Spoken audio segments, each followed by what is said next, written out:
매성경 묵상 나눔입니다. 2025년 11월 20일 목요일입니다. 우리 6년의 프로젝트의 맨 마지막에 서 있습니다. 우리 계속해서 짧은 성경의 본문들을 묵상해 갑니다. 오늘은 이제 느헤미야서를 묵상하는데 1장 1절에서 11절이 오늘의 본문입니다.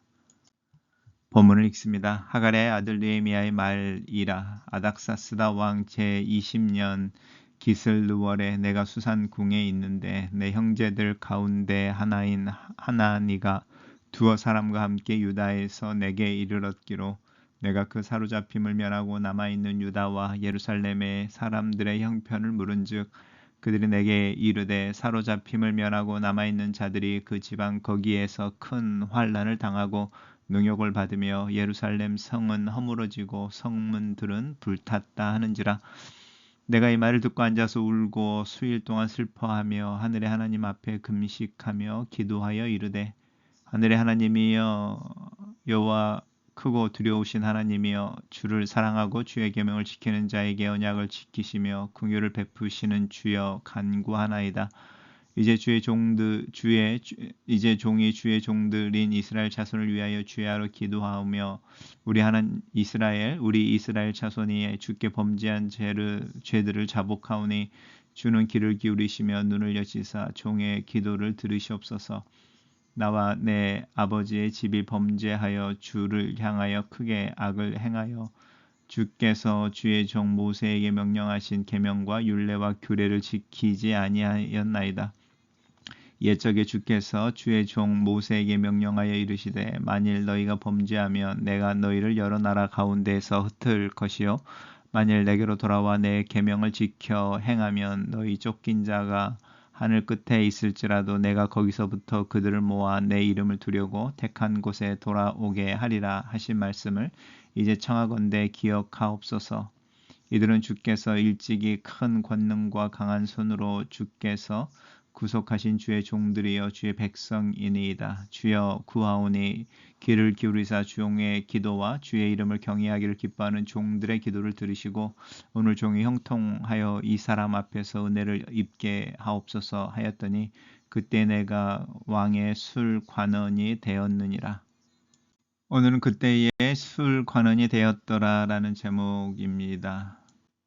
느헤미야의 말입니다. 느헤미야서의 기록이 대한 거죠. 아닥사스다 왕 이야기하는데 이제 아닥사스다 왕이 에스라 때도 사실은 나오죠. 에스라가 이제 이스라엘로 귀환하도록 도와준 배경이 아닥사스다 왕이었습니다.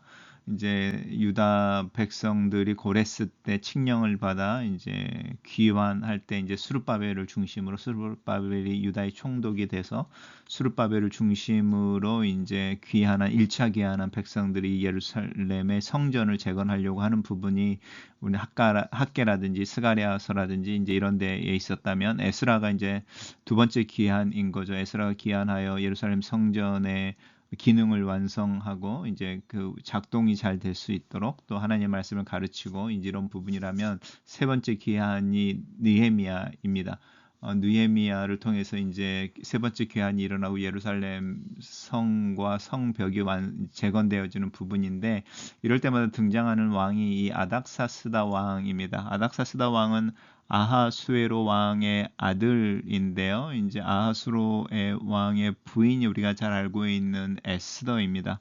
그러니까 이제 아닥사스다 왕은 에스더의 아들인 건 거죠. 그래서 이 아닥사스다 왕이 왜 그 유대인들이 또 유대 왕국의 재건에 적극적인가라고 하는 부분입니다. 에스더의 아들인 아닥사스다 왕이 자기 어머니의 백성들의 귀환 또 그 예루살렘의 성전과 성벽의 귀환 이런 부분이 또 그래서 왜 느헤미야가 유대인임에도 불구하고 왕의 술관원이라고 하는 최측근이 되어 있는가라고 하는 부분도 에스더를 연결해 보면 이해가 됩니다.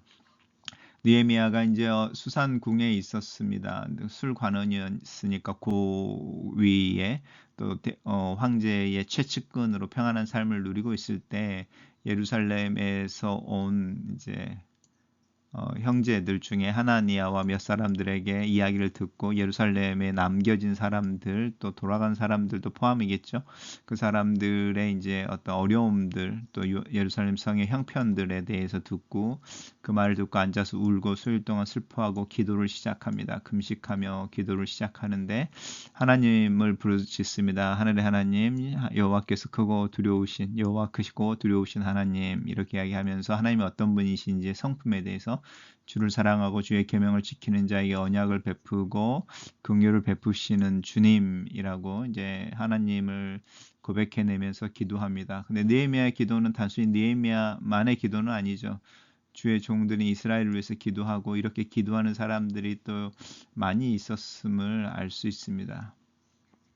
예를 들어서 이제 주의 종 이건 느헤미야의 기도이죠. 여호와의 이름을 경외하기를 기뻐하는 종들의 기도라고 하는 부분은 느헤미야처럼 기도하는 또 다른 사람들이 있었던 것에 대해서 우리가 이야기하죠.